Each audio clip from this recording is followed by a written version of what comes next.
Hi, this is Llyn Hunter, Lynhunter, and today we're going to paint our lionfish. I did a video previously on drawing and designing this visual pun, and the last video we did, I did the inking on it, and now we're going to paint it. Before I start, what I would like to do is I realized as I was getting ready to work on this, just to let you know, the things I always have, or what I have for this particular painting, we'll talk about tools. I have, these are Winsor Newton and Raphael brushes.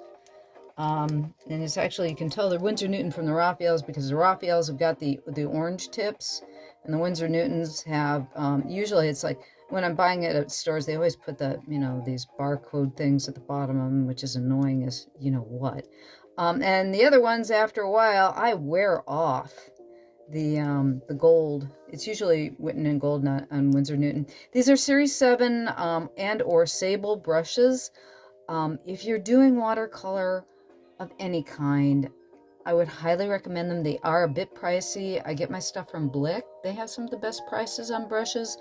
And again, Winsor Newton and Raphael are two of the best companies for brushes. I've been working in watercolor for close to, 50 years. Grumbacher made a great one, used to, but that was back when I was a kid.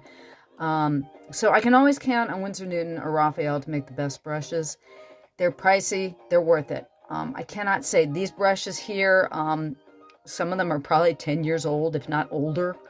I beat up my brushes. I treat my brushes with very poor care. So I can tell you it's like my standard line for these brushes. They take a licking and keep on ticking. It's an old Timex watch adage.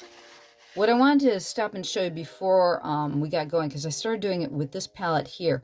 When you are done painting, after you finish painting, your paint will dry on your palette. It's like this really loose film of watercolor.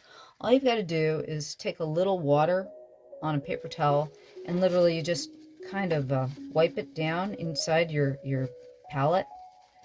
And you get up now, there's a piece of black in one corner, a piece of white in the other, and you can tell I'm picking up some other stuff. But that's basically all you got to do to more or less clean your palette. And I never mind a little bit of residue. It'll dull down the color just slightly, but I dull down the color by using it in different ways anyway. So I don't mind a little extra color of one color or another in my watercolor, because it all bleeds into each other, and this is just very little in it. Now we're going to start with our lionfish here I'm going to paint this. I'm going to do a little wet on wet this time. I usually do a lot of dry on wet, or wet on dry, whereas the paper will be dry and the watercolor is wet, so that's usually known as wet on dry. And when you're painting watercolor into wet paper, it's known as wet on wet. And what I'm doing right now is I'm prepping the paper by all I'm doing is painting it with, this is just water, plain, straight, uncolored water. And what I'm doing is that water will absorb into the surface of the paper, so that when I start painting the watercolor into it, it will actually flow more. This is the kind of watercolor that I find that everybody finds a little bit freaky. And this is why it's like, as I'm showing you this, normally, like I said, if you want to be able to control your watercolor more, you do wet on dry. If you want it to look loose and full and flowing, you do wet on wet. The only problem with wet on wet is it's a little bit more dangerous, quote unquote. You don't have much control over it, let me put it that way, as you do with wet on dry. So right now what I'm doing is I'm painting in, and notice I'm painting around like the fins here. I'm not painting into them, just like this is a water and it's transparent, but I'm leaving these areas dry. And the reason why is I want to have more control in those areas. I might go wet into those later. But right now I want the animal part or the subject part of this painting to be more in control. So I'm leaving those areas a little bit more dry. And I may decide that, maybe that was not what I wanted to do. And I'm just realizing, there we go. This here is Prussian blue, one of my favorite blues. Prussian blue is a turquoise blue. It's a green blue. And so what I'm doing is I'm taking water and putting it into the paint. This is dry paint. And I'm making a puddle of blue. And this is cobalt over here. No, that's ultramarine, I'm sorry. I'm currently out of my cobalt. So I'm looking at the pan there, and it's empty. And I might need that. So I'm looking in my box here for some cobalt. Ultramarine. Nope, that's not what I want. I want cobalt. There it is. Okay. This is what my paint looks like before I put it into the pans. This is a tube of Winsor Newton's Cobalt Blue Deep. And my cobalt blue pan is a little out. So I'm going to put a little dab. Come on, baby. There we go. Of the cobalt blue in there.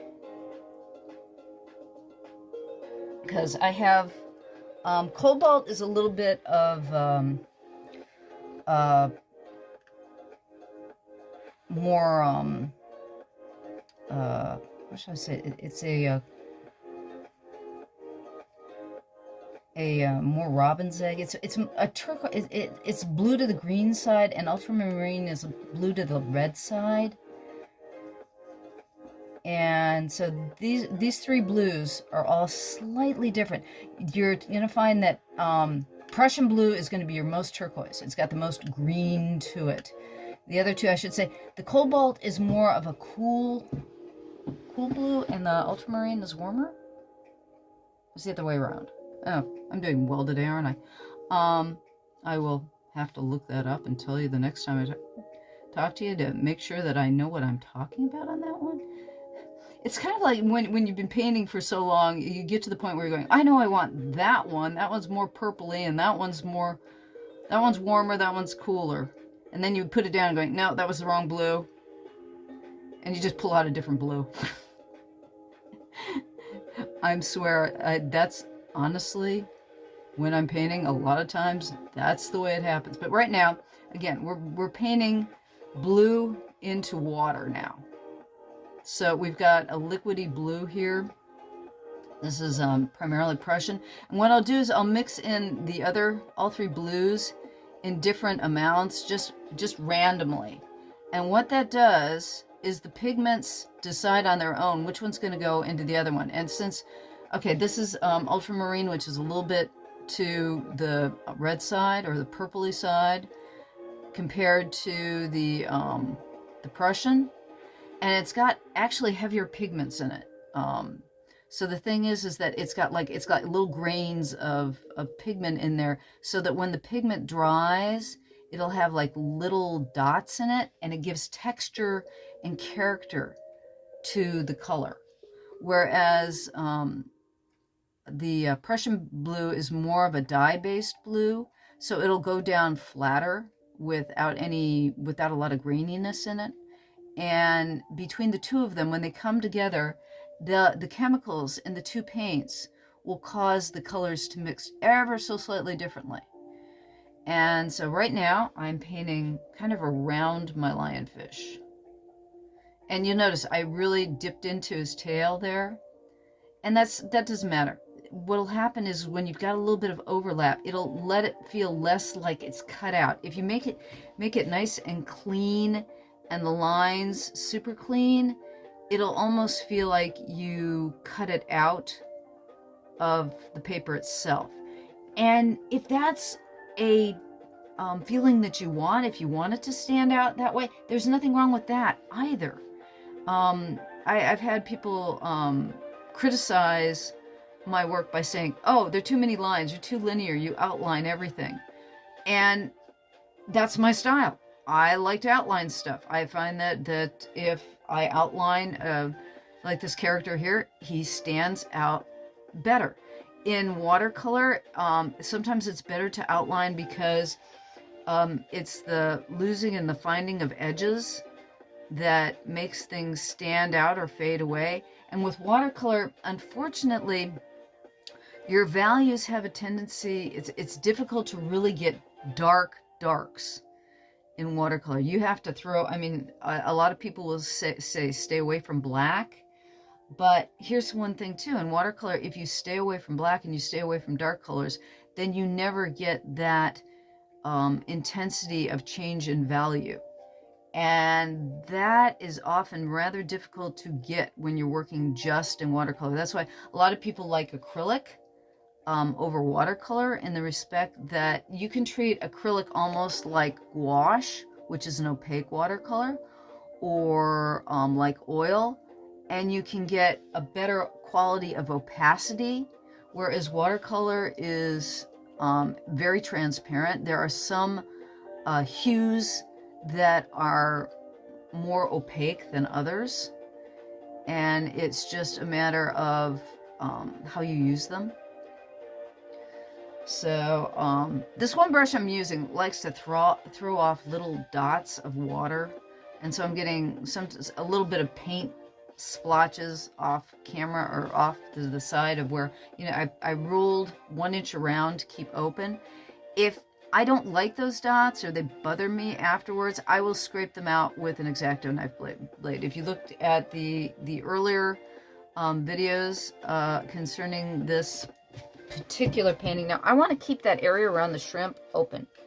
I want to keep him very much in the light, so as the paint comes into that area, because I did put water around him, I will dab it back just because I want him to be standing out, and I want to keep that area, like I said, light, almost glowing like in his area. Same thing around the front of the line here in this area. I'm going to bring this area behind him. I might throw some purples in there too. Actually, I'm thinking I'm positively going to throw some purples in there by the time we finish this, just because I want this area behind him to go back around here, but I want this area to be lighter.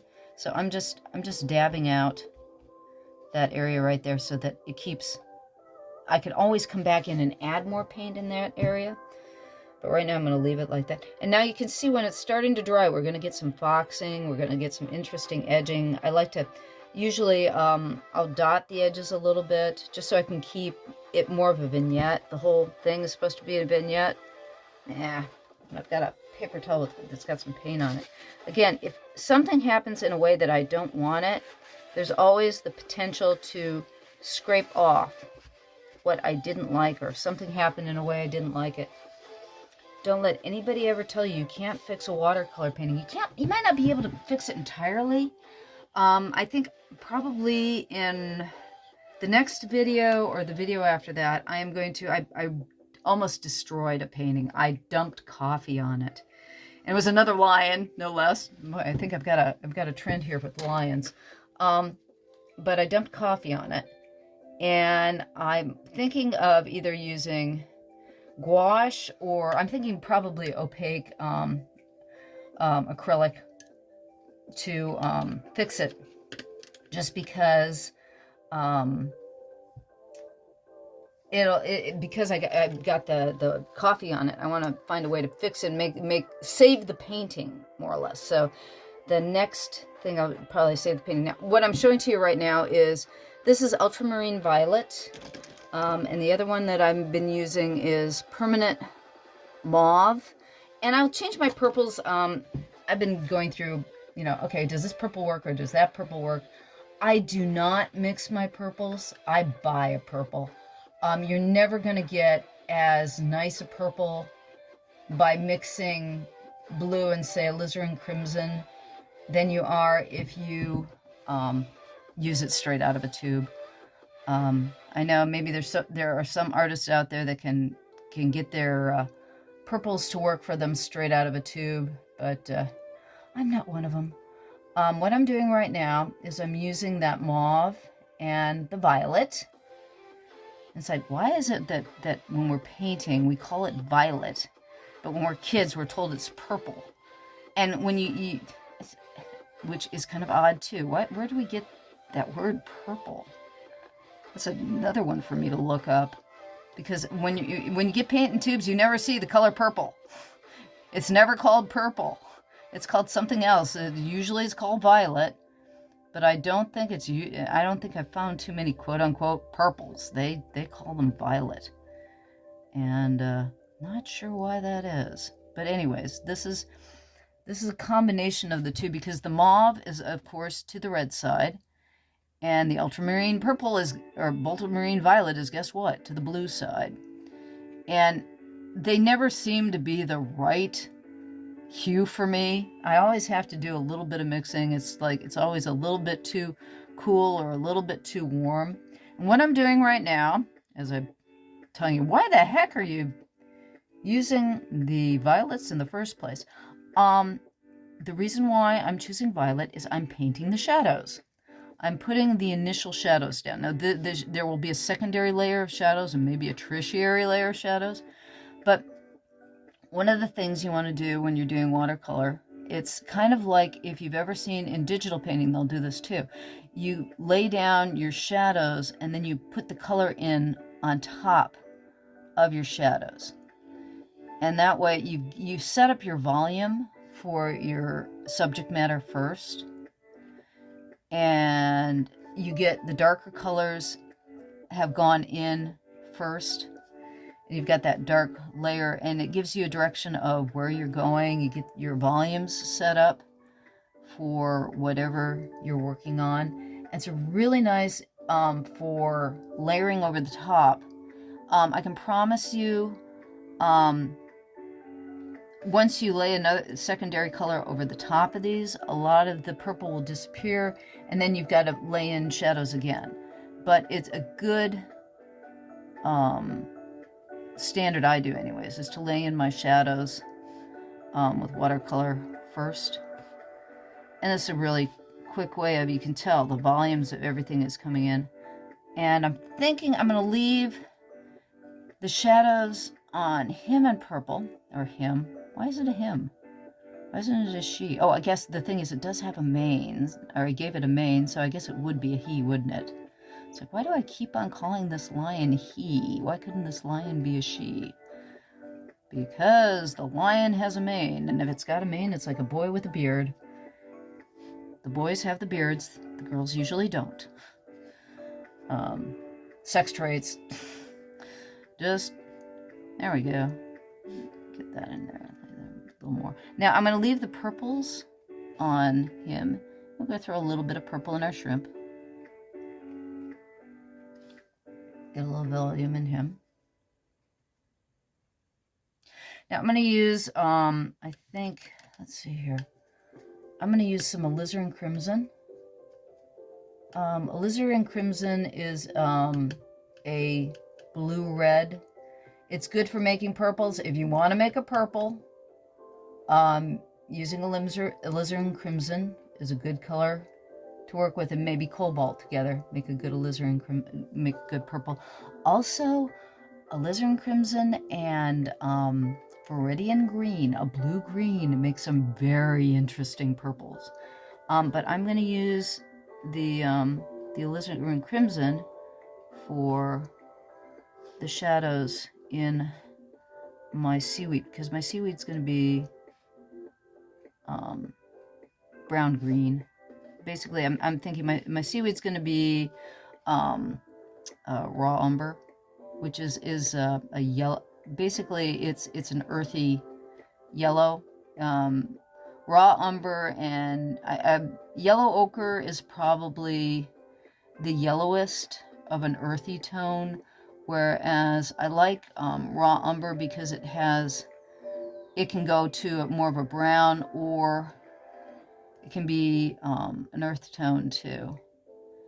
And I like to keep a little bit of, how shall I say, a dullness to my colors sometimes, just because I have a tendency to go a little bit too vibrant sometimes in my colors, and I like, you know, more subtle colors. And sometimes when you, I'm gonna blot this way a bit. There. Okay. So there's my shadow laying. Now, lionfish are, they have a tendency to be a red color for the most part. They're primarily reds and purples and of that nature. Our lionfish is a lion, so I'm going to keep him more to like a yellow and rust, I think. So I'm gonna try a little bit of a alizarin crimson inside of, this is like I said, this is a raw umber. And so I'm taking, what I'm doing is I'm taking just a little bit of alizarin crimson to kick it to a little bit to the red side, and we'll see what that does. It may be the color I want, it may not be the color I want. Let's see. And that's not too bad. That's a little bit to the brown side. Yeah, I'm gonna kick it more to the, let's see if I can kick it more to the yellow. Even throw a little bit, I'm gonna throw a little bit of cat in there and see what happens. It's like, no, that's going too red. Let's see here. Yeah, that's a little bit too yellow. And what we do is we take the two colors and we keep mixing the two and let them decide where they want to be. So we'll go somewhere in between. I'm liking the red and I'm liking the yellow, so it's like let's go either or. And just, what I'll do is when I dip my brush in the paint, I've got the two colors right next to each other, the more red color that I created and then the more yellow color. And I'm just going to go between the two and keep on mixing the two as I brush them into each other. And since this is more of a heavy pigmented color, your earth tones are always more heavy pigmented than the dye colors. Like the purple's a dye. It's definitely a dye. But it's, again, they all have pigment in them, unless they're straight on dyes. The greens, like the Viridian, is primarily a dye based, and the numbers on the sides of your tubes, the permanence is based, I think it's the 1AA is the permanence. It's like super permanent if it's got a 1, and then as the numbers go up, it's less permanent. And let's face it, you'd never want to put a watercolor in the sun. Try not to do that. They will fade. They are more permanent than some other things. I mean, it's like you put a marker piece in the sun, it's really gonna fade. But with watercolor, you really want to try to avoid ultraviolet light with watercolor. It's just not a good idea. Ultraviolet and paint don't do well, and that goes for any paint. It's like if you've ever done a light test, that's why it's like with ballpoint pen, for the most part, if you take Bic stick and you do a sunlight test with it, it does pretty well. Actually, your watercolor is going to fade before that ballpoint pen is. So, it's just with any kind of a watercolor, you just don't want to put it in a high sunlight area. Or also they have frames now. If you want to hang a watercolor, it's highly recommended that you get a glass that is polarized, or basically so it won't allow for ultraviolet light to go through, and that'll keep your watercolor from fading. The glass is a little bit more on the pricey side again, but if you're going to hang something on the wall, protect it. Just put some ultraviolet glass over the top of it, and otherwise put it in a room where there's not a lot of sunlight is a good thing to do. Watercolors will last you a good long time. I have one that's like oh, a good close to 200 years old that somebody hung near a window, and it's got a cross across the top of it. It's a beautiful painting done in opaque watercolor of a farm scene somewhere in England. You know, that I haven't looked up the uh, artist was a Brit, and it's just gorgeous. It's just a horse-pulled thrasher, you know, rolling hills, and somewhere in England, and one of my relatives, I inherited it from my grandmother, but one of my relatives put it in a place where there was a window where the sun always came through in a particular way, and there's a nice cross across the watercolor because they hung it in a place where the sun came through every day. Don't do that to your paintings. But anyways, as we're going along here, you can tell I'm doing the stripy stripes because even though it is a lionfish happen to be tiger striped. So don't ask me why. The only reason why I can think is kind of why they call it a lionfish, in the respect that the fins look like almost like mane feathers. You know, they've got these really great feathery fins. And I think that they just they thought that between that and the fact that they are extremely poisonous, you do not want to touch the spines of a lionfish. They are in the scorpionfish family. Their dorsal spines, I believe, are the ones that are venomous. They have, so it's like their standout lines basically are more camouflage than anything else. But as it goes to humans, you definitely powering on. Oh, shoot. Welcome to Alltech Lansing. You'll have to excuse me, my dearest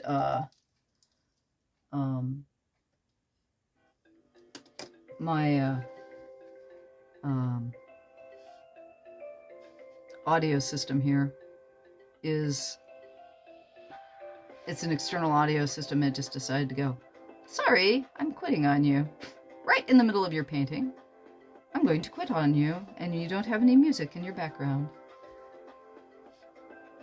Because when I'm not talking to you, it's standard for any type of video. If you're watching something and you want part of your brain to be entertained, and the music works in the background. It's kind of like when you go into the grocery store, you know? It's always good to have music in the background. But anyways, we're going along painting here. Again, this is the raw umber straight. It's looking pretty good. I kind of like that. It's working. And you'll notice right now we're all kind of the same value, and everything's pretty light. And once I get done with this detailing, I think I'm going to go in with maybe a little bit more spice in our cat. And we're going to throw some, I'm thinking some greens or something into that background. The background is just way too, ooh, that helped. That helped. I just threw a little bit of green on, blue onto the green. What also helps is harmonizing. When you have like everything's warm here and you want to kind of mix the front and the back together. Let's get this guy done. We're almost done here with the our detailing. Let's see here. Gotta get our stripes on here. Get your stripes on. And you notice I'm not being, you know, real careful. This is a pretty loose piece. And the thing is too is that I can go in when I'll give his face totally yellow here. When I'm totally done with the piece, I can go in and give it a lot more detail by just going in and tightening up all the lines around him. I will give a heavier outline around the entire drawing, you know, with all these loose lines are in here. I will go in after the painting's done and I will just redraw them. I will draw over them and heavy them up and tighten them up And that'll give a crispness. Blech. Can I say crisp? Crispness. Say that 3 times fast, please.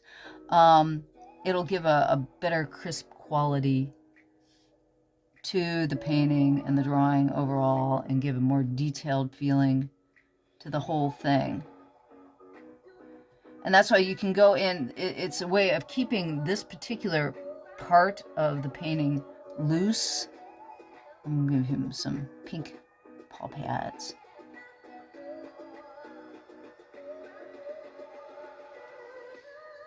Okay. And then the inside of his mouth is going to be pink.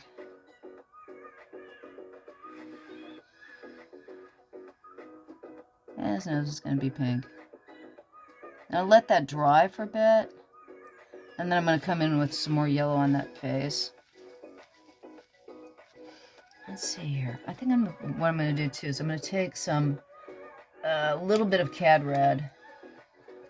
Everything's pretty blue right now, and I want to warm things up just a little bit. So I'm going to take a little bit of cad red and some of that, maybe a little bit of cad yellow.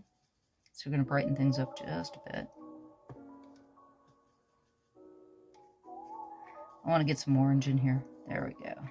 And then the cads are very heavy pigmented, extremely heavy pigmented. Let's see here. So I will definitely be going over areas of this with the pen afterwards. But the color is more intense, along with it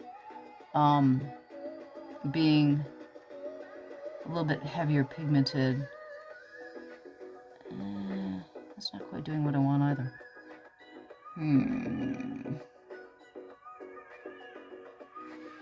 Okay. Where do we want to go from here? I am going to throw some, I'm going to throw some Prussian blue in a little bit. I want to darken it up. How am I going to darken this up?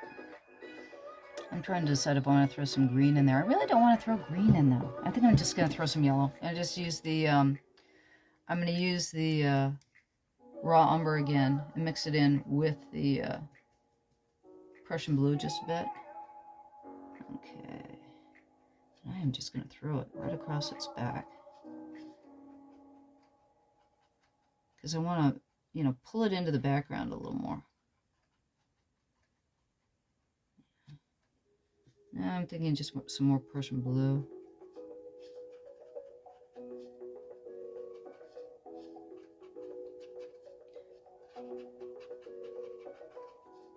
There we go, that's pulling it back. Because what I want to do is, let's throw a little bit of, so I'm trying to figure out, there. So I want to pull this back. I want him to stand out more. So I'm trying to pull some of this. I'm covering over some of the elements that I want to throw into the background more. I'm covering them all over with a little bit of blue. So where the portions that would seem to be white will seem like they're pulling back into the background a bit. Yeah, that'll work a little bit.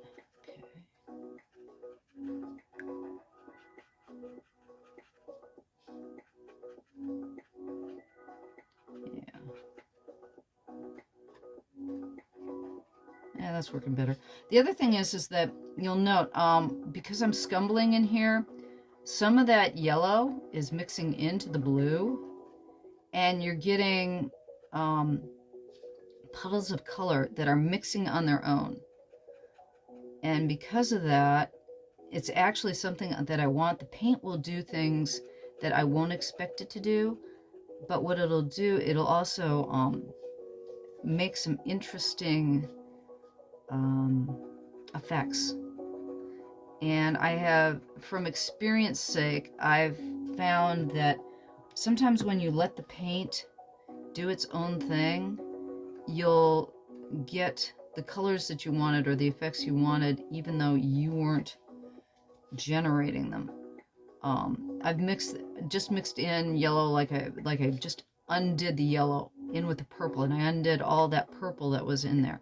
And so now it's all blending together, and I'm getting some really interesting color effects, but it's also pulling back this area of the fish that I wanted to pull back, and it wasn't being pulled back enough before.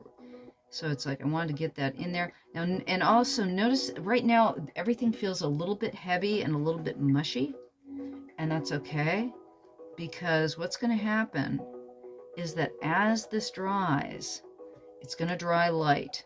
It all feels dark and kind of mushy right now, but as it dries, it's going to dry a lot lighter. Let's get that face. Let's see. Wanted to get his face a little bit. Like I said, you can tell it's kind of like there's a bit of a muddiness to it. But what I'm trying to do is I'm trying to get that, all that white in there was bothering me. I needed get the color in there. He's got his teeth are white, but I want to get this area more colored. So I add it there and over here. Let's just scumble that there. There we go. And then now what I'm going to do is I'm going to blot that face. There we go. Magic. And that's the thing about watercolor. I've always said watercolor paints itself. You don't paint watercolor. Watercolor kind of paints itself.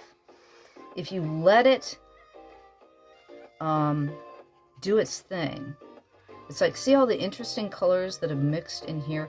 And that, what I said, I wanted to get that pulled back more. That's starting to pull back. And as it dries, it will have a really, really interesting look to it. Now, I'm going to go in with a little bit of green in the seaweed here, just because I want it to stand out as seaweed. So I'm going to take a little bit of permanent green in with, mix that yellow orange in with it. There we go. So I get a little bit of an ochre, or I get a little bit of an olive green. And I'm going to paint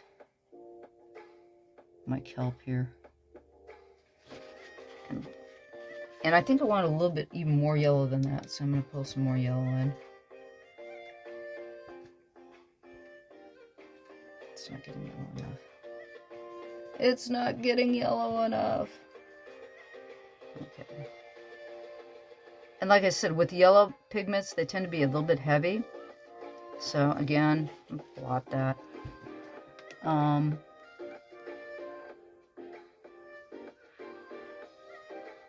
There we go. That's kind of more what I'm looking for. And while I'm painting the green of the kelp here,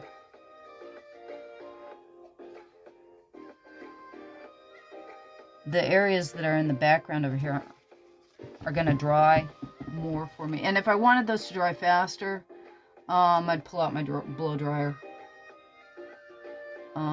If you don't have a blow dryer and you want to do watercolor, I'd really recommend getting a blow dryer for when you've got an area of your painting that just does not want to dry fast enough. And you really want, most of the time when you're doing watercolor, you want to basically paint all over the place. So that while one area is drying, another area you can paint on. Now here I'm going wet into wet again, and I'm not minding that spread or that foxing, because I'm going to go over that again as it dries, and that blurry quality will actually give a little bit of extra blend into the background that'll give it a more of a again, a harmonizing feel. Whenever you get the foreground and the background mixing in together, you have more of a harmonizing effect in your painting. I'm going to blot that right there. There we go. That also will make it dry faster if you're sucking the water away for some reason.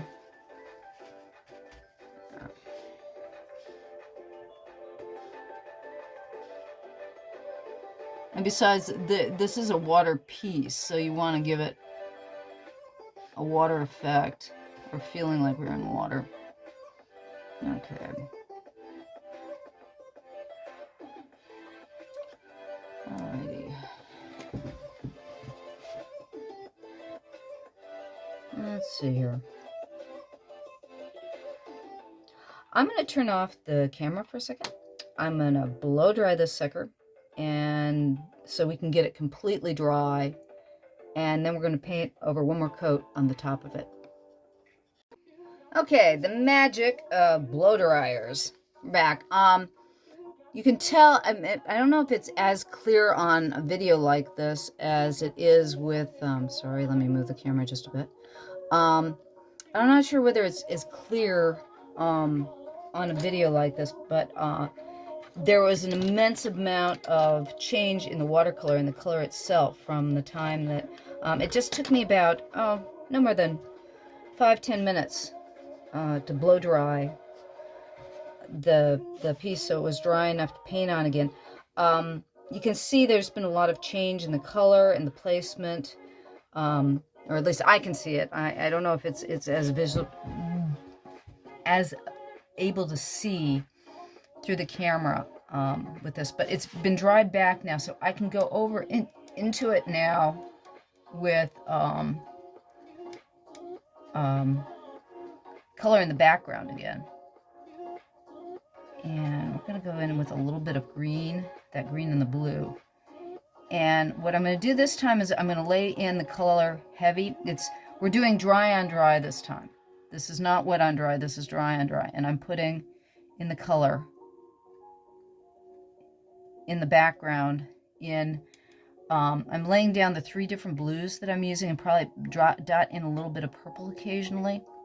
And what this will do is this will really heavy in the background. Because I'm doing wet onto dry, and I'm doing heavy puddles of color. This is on hot press paper. I usually say at the beginning, I've been saying so many times, this is like the third video of this. So this is 140 pound, 300 gram Arches hot press watercolor paper. And because it's hot press, you get some really interesting foxing, whereas if you're using a rough or a cold press watercolor paper, you will get less foxing, less of the marvelous bleedy, funny, feathered quality of the watercolor will not come through as much, because the paper itself doesn't make little puddles. And when you have texture in the paper, it makes little puddles. Now what I'm doing right now is I'm trying to also leave some open areas in the color where it would be the equivalent of like little bubbles to give more of a water fill. And then what I'm going to do too is I'm going to go over the color that I'm painting in right now one more time, and that'll give me like 3 layers of pigment to give that color in the back. And I'm also going to go over the fins again and drop them back one more time. So when you're doing watercolor, this is the thing about it. You're layering transparencies. So you're laying color over color over color, just like you would layer transparent color film, one film over another. And that's how you get the really interesting, the more layers you do, the more of these interesting color effects you can get. Yeah, it's getting better where I want. I'm just going to go worry about the bubbles. Screw it. They're not coming through the way I want them to. We're being paying a lot of attention to detail. I might continue doing that sort of thing. But this is kind of a little bit of a faster painting than if I were doing something more detailed. Consider that if I'm doing a really detailed piece, it would take me many more hours to do this, and I'm trying to give you a demonstration of what you can do with watercolor, but also what happens when you do things at speed, even though it's, the detail is in the drawing, so that you don't have to be as detailed with the painting itself when the edging itself is in the drawing. When you're wanting a lot of detail on something, you want to give the illusion of edging.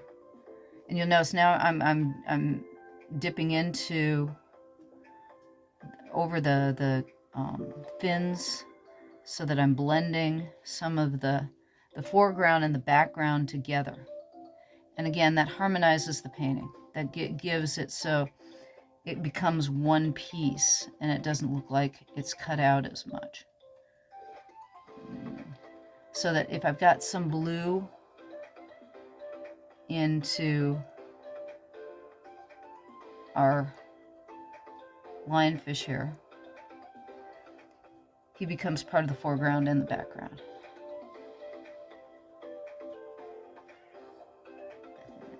A little bit more purple there.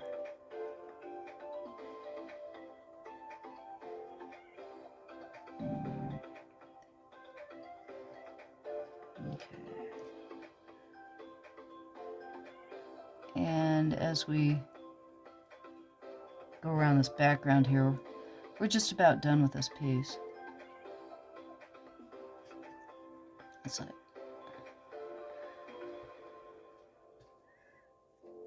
and you'll note that haven't spent a lot of time. Well, actually, you've spent a lot of time. I appreciate your being here. I appreciate your looking and seeing what I'm doing and coming by. My whole goal with this is that hopefully you learn something about painting or something about drawing, that I give you information that is valuable to you, that we're both entertained. I mean, I love to paint. I love to do this. This is a passion. And I hope that painting becomes a passion for you. I mean, that's the whole point. I mean, it's like, if it isn't fun, why do it? And I love this. I appreciate your being here. It's fun to have an audience. I've worked in animation for over 30 years, and you don't get to have an audience when you're in animation. You do your work. You know that there's somebody out there. You know there's somebody who's watching, who sees what you do. But you never know whether the people liked or didn't like what you did. You do it because you enjoy it, and you hope that somebody else out there is enjoying it too. And you do it also, it's like, drawing is my passion, and it's given me a roof over my head and food in my belly and friends and entertainment and a great life for a very long time. And I'm very fortunate. I'm one of the fortunate few that I've got to spend a good part of my life doing nothing but having fun and doing this. And I hope that there's something that I impart to you here that you can pass on too. Okay, so again, I haven't painted this guy here. Right now, the tail right here, I left too much white in here, so that's kind of standing out, and we don't want to have that. So I'm going to just, right now, take it and glue it back, because that shouldn't be standing out. That's not a part that should be standing out. So we're just going to glue it back a bit so it doesn't stand out, because what we want to stand out is right there. And as I put the blue into it, so what I want to do is make this a little clearer. So we're going to just clear that blue away, because it's still wet enough that, again, there's dye in all, a lot, or I should say in most of this paint. So you want to try to get most of your lightening done when it's still dry. So it's like I just wanted to make him lighter so that he's a center of attention. And now how we're really going to make him stand out just a little more is I'm going to use a little bit of alizarin crimson and a little bit of cad red, and we're just going to give him a little bit of color that is not anywhere else on the painting. We're going to give him a little pinky red.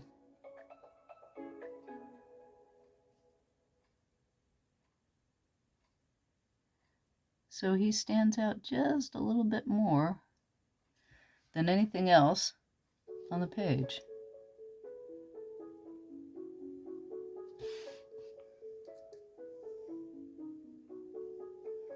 And there we go. And then I'm going to take a little bit of, try to getting oranges sometimes can be a little bit difficult too. I want a little bit of detailing in this face here. So we're looking at his face a little more.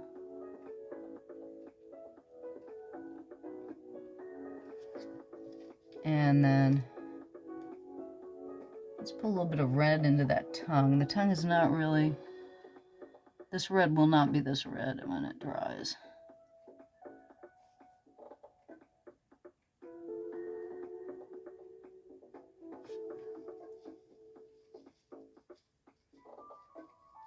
And then I'm going to put just a little bit of some detailing. I'm going to put a little bit of red. So all the red in this piece is on our lion's head and on the shrimp. So that's where, see, now we have much more focus in here rather than, it's not on, this has all been dulled back and we got a little bit of extra, like you said. See, now that it's dry, his tongue is not going to be that red, but that color for the most part is going to be right here, and all your lightness and eyeballs are going to be all there, so that's where our focus is in the painting. And that's basically it. It's done. Thank you for stopping by. This is Llyn Hunter, LLYNHUNTER. Like my video, subscribe, join my Patreon. It's cheap. It's only $12 a year, and you'll be supporting me, and I post lots of fun stuff. This will be there as a downloadable JPEG.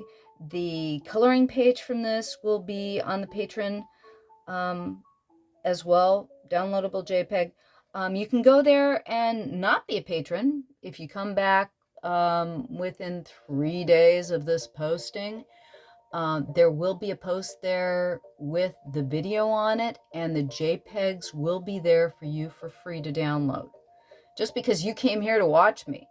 So thank you again. My name is Llyn Hunter. Appreciate you being here. Bye-bye.